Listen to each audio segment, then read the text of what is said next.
When Adiyogi जब आदि योगी ने अपना ज्ञान प्रसारित किया, वो 112 तरीके, उनके जो 7 शिष्य थे सप्तऋषि, उन्होंने इस ज्ञान को 16 तरीकों से 7 हिस्सों में बांटा। तो उनमें से हर एक ने परम ज्ञान को प्राप्त करने के 16 तरीके सीखे। योगिक कथाओं में कहा गया है कि उन्हें इसे सीखने में 84 साल लगे।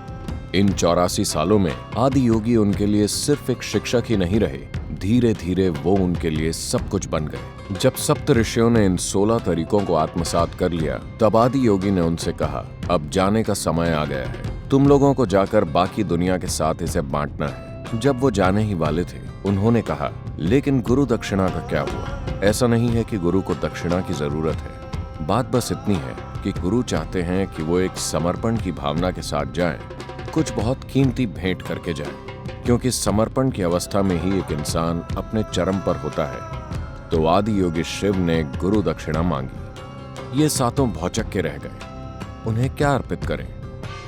उनके पास ऐसा क्या है जिसे वो आदि योगी को भेंट कर सके? अगस्त्य मुनि ने कहा, मेरे पास 16 रत्न है, सबसे कीमती रत्न। ये 16 रत्न जो मैंने आपसे प्राप्त किए हैं, मैं आपको अर्पित करता हूँ। उन्होंने 84 साल की कठोर साधना के बाद इसे हासिल किया था, और अब एक ही पल में जब उन्होंने गुरु दक्षिणा मांगी, उन्होंने उसे उनके चरणों में अर्पित कर दिया और रिक्त होकर खड़े रहे, बिल्कुल शून्य। आदि योगी ने कहा, जाने का समय हो गया है। वो खाली हाथ वहां से चल पड़े, और ये उनकी शिक्षा का सबसे मुख्य पहलू था।